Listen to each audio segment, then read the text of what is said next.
She's obviously huge, but I didn't want to sort of take away from her own right, you know. She's a very, very talented director, writer, producer. She directs her own films, writes her own films, you know, so she's very, very talented. And I didn't actually know it was his daughter until later. You picked her before you knew? Yeah, I just sort of like saw her short film, The Heart, which everyone should check out, and then, you know, she didn't use Obama as a surname, so you don't assume, you know, you just don't assume, and then you're like, oh, wow, it's her. So she just goes by Malia Ann? Yeah, Malia Ann, yeah. What was it like working with her?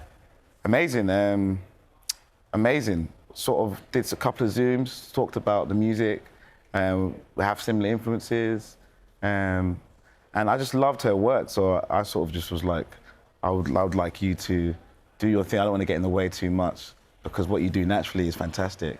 But it just seemed like we sort of met in the middle and have similar references, you know, and similar creative influences. So it's been amazing. Yeah. You say that, you know, obviously you've taken time in between the albums to be inspired. Yeah. What has inspired you this time? Yeah, I think this time really just life and like developing in life and getting a bit older and being more confident. Get back to sort of like full circle how I started out, really.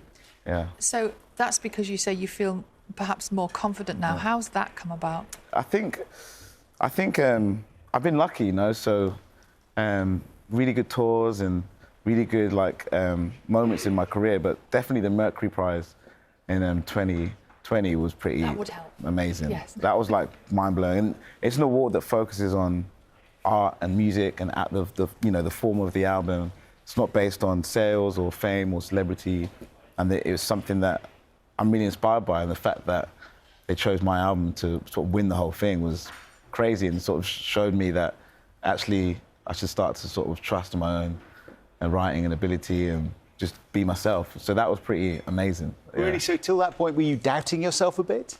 Yeah, you think every creative, I think, always has a bit of imposter syndrome, you know, and also a lot of it is you're always sort of jostling in your head with your peers. So someone will put a record out that you like around your age, or you might know around on the scene, and you want to make sure, you know, that your music can stand up or live up to people's perceptions around you, especially a lot of musicians and artists. So I think you're sort of, when you're young, you're focused on that more so than what you're saying as well at the same time. And then you realise that actually it's just about what you're saying and who you are individually and your unique view on the world. It's not about sort of comparing yourself or trying to be as big as the rest. It's actually just about doing your own thing. And that sort of started to happen now in my own head. Yeah. And one of the songs on the album, I love what you say about it, it's basically like a form of escape. Yeah. You take yourself somewhere. Yeah. Yeah.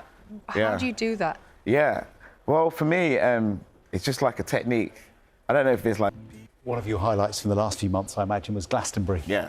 And we've just announced here on Breakfast in the last half hour or so that Rod Stewart is going to be in the legend slot at next year's. What do you make of that choice?